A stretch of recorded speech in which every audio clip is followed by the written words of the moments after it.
Vamos então conhecer um pouco mais essa doença que é a leptospirose.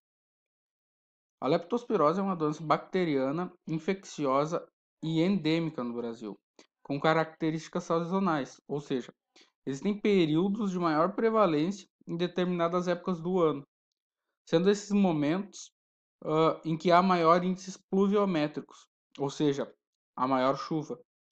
É uma doença comum em países com clima tropical e subtropical. O agente etiológico da doença são as bactérias espiroquetas do gênero Leptospira, sendo que diversas espécies dentro desse gênero podem causar a condição. Esse gênero de bactéria é transmitido através de várias espécies de mamíferos como vetores, incluindo cães, suínos, bovinos e ovinos. Entretanto, o cuidado sanitário com esses animais tende a ser maior, pelo fato que são animais domésticos, domesticados pelo ser humano, inclusive a vacinação nesses casos. Apesar de ser merecido maiores estudos sobre o caso dos mamíferos em gerais, como esses já citados, não é o foco da nossa discussão. A gente vai focar aqui na transmissão dessa bactéria do gênero Leptospira, feita por roedores sinantrópicos, né? Principalmente a espécie Ratos norvegicus, a ratazana de esgoto e o Mus musculus, né? Que é o famoso camundongo.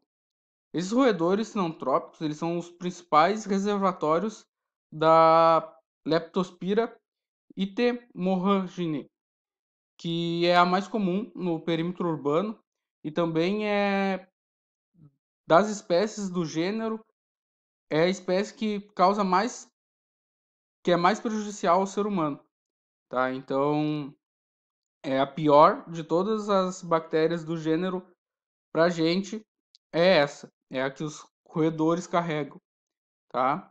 Ah, lembrando que tanto os roedores como os outros mamíferos citados anteriormente, eles comportam a bactéria, mas eles não apresentam sintomas, né? Isso é uma característica comum em animais que são vetores de agentes etiológicos, né? O agente etiológico é aquele que causa a enfermidade, no nosso caso são as bactérias, né? E o vetor é aquele animal, aquele ser vivo que carrega, então, o agente etiológico, né? Ele é responsável pela transmissão, certo?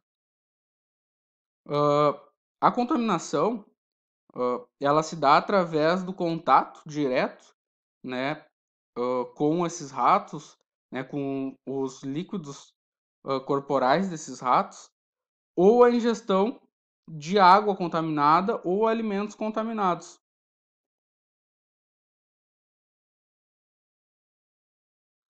A leptospirose ela pode ser uma doença assintomática, mas é mais comum apresentar sintomas como febre alta repentina, mal-estar e dores musculares, né, principalmente nas panturrilhas. E nesse caso, é importante as pessoas não confundirem a leptospirose com doenças como a malária, por exemplo, que tem ciclos de febre repentina.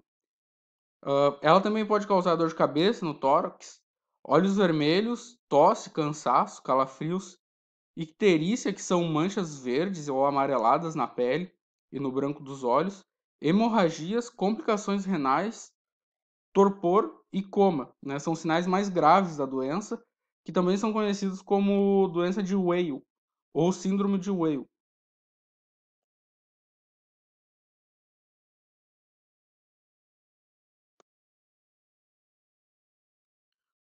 A leptospirose ela é uma doença que está fortemente atrelaçada às condições socioeconômicas das populações, né? Ela é marcadamente mais presente em países subdesenvolvidos.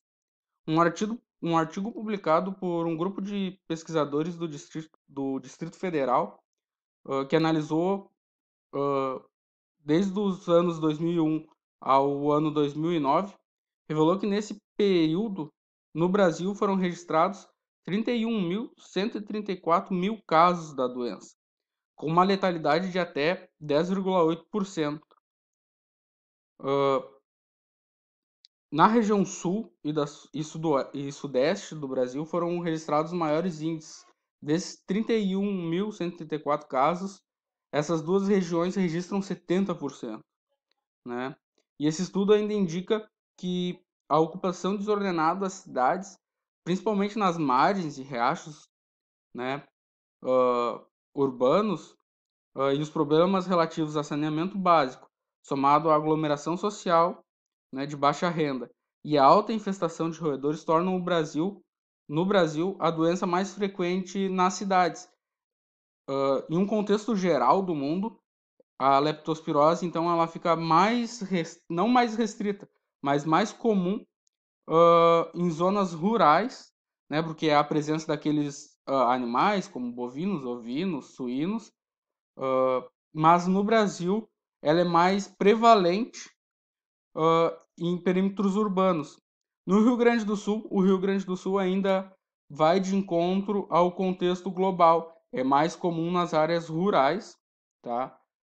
Mas também é muito recorrente em cidades, tanto é que o Rio Grande do Sul tem a maior incidência de leptospirose em todo o Brasil, né? A média nacional de incidência dessa doença é de 3,5 pessoas a cada 100 mil habitantes.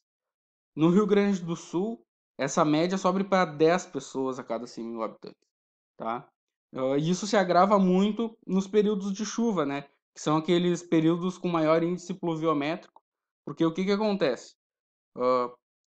A chuva cai muito frequente, com muita intensidade, e isso causa alagamentos, e nesses alagamentos, como a água sobe dos esgotos, ela está muito contaminada e acaba contaminando uma grande parcela de pessoas, tá? Por isso que as questões socioeconômicas estão diretamente ligadas, né? Como a gente vê ali nas imagens, pessoas que moram em beira dos famosos valões e riachos, ah, ou comunidades mais periféricas, que há uma grande aglomeração, então é mais difícil de ter noções sanitaristas e de higiene coletiva, por causa da grande aglomeração, elas estão mais suscetíveis a essa doença, tá? No vídeo aqui eu falei então sobre esses roedores sinantrópicos, né, que causam essa doença.